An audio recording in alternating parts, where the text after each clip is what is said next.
Dear Hongik parents, sometimes we hear our children say things like, "I'm just not good at this. He's way better than me. I don't even want to try." As parents, hearing such words can be unsettling. Parents may wonder, is my child losing trust in themselves? Could it be a sign of low self-esteem? Today, we would like to reflect together on how our children's self-esteem is formed and nurtured.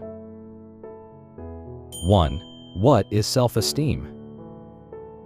Self-esteem is not simply the confidence to do something well.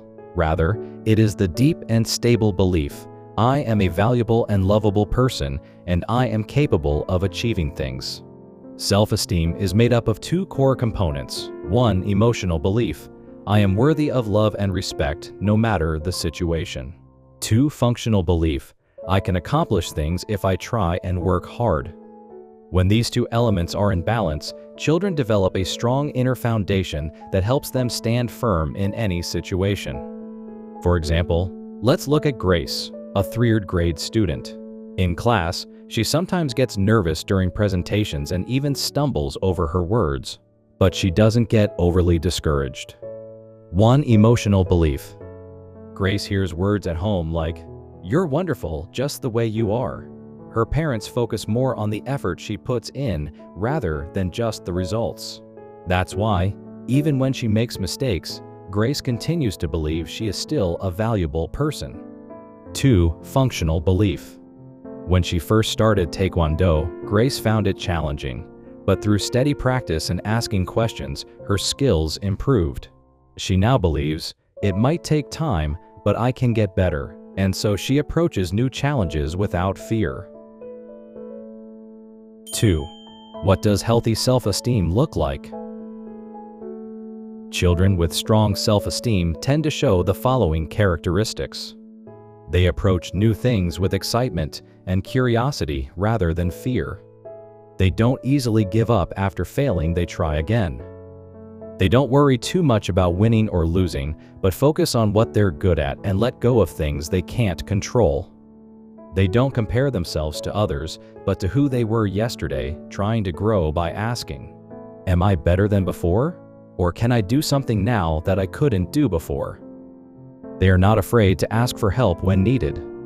They believe others will like and accept them. They express their thoughts and emotions naturally. They see all experiences, even mistakes, as opportunities to grow. They make their own choices, plan their actions, and follow through. 3. How does self-esteem grow? Self-esteem is formed through a combination of a child's internal experiences and the external responses they receive from adults. For example, a child may be great at sports but often hears at home, "Why aren't you studying?" Or "What kind of grade is this?" This child may develop confidence in athletics but still lack a solid sense of self-worth. Another child may struggle academically, but their parents frequently say things like, "You're so special to us," or "We're proud of how hard you try." Although this child may not always see success in terms of results, they can maintain healthy self-esteem because of the emotional support they receive. That said, emotional support alone is not enough. If a child remains stuck in a certain skill area without experiencing progress for too long, it can still negatively impact their overall self-esteem. When growth matches these stages, self-esteem can develop healthily. So to truly raise a child with strong self-esteem, we need both emotional safety and a consistent sense of small successes. And when we acknowledge and encourage the child's own efforts, that inner self-esteem can stay strong and steady throughout their growth. 4. How Hongik Taekwondo supports self-esteem. At Hongik Taekwondo, we understand that self-esteem cannot be built on praise alone. It must come from the child's own experiences of effort, trial and error, success and failure, asking for help, and building relationships.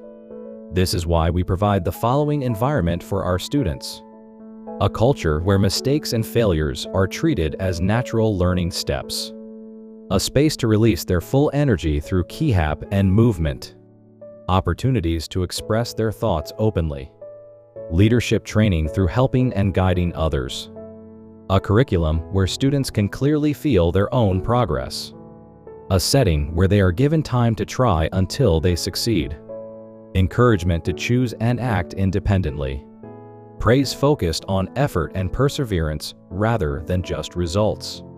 Through these experiences, our students come to believe, I am a valuable person and I have the power to improve and succeed. 5. How language shapes self-esteem.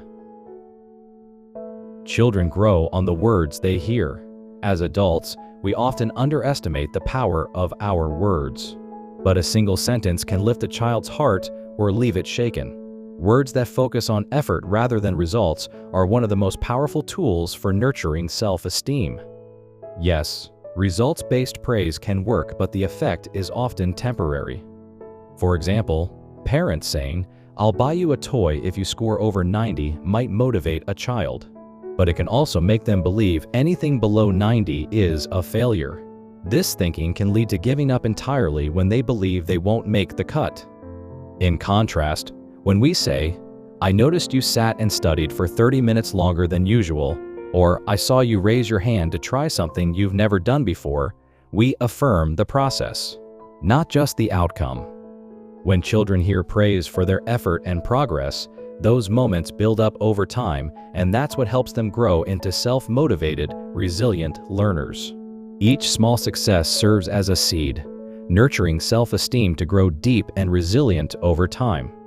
By working together as a family and as a Dojang community, we can support our children in growing not only in strength, but also in heart and character. We sincerely thank you for walking this meaningful journey with us. Thank you.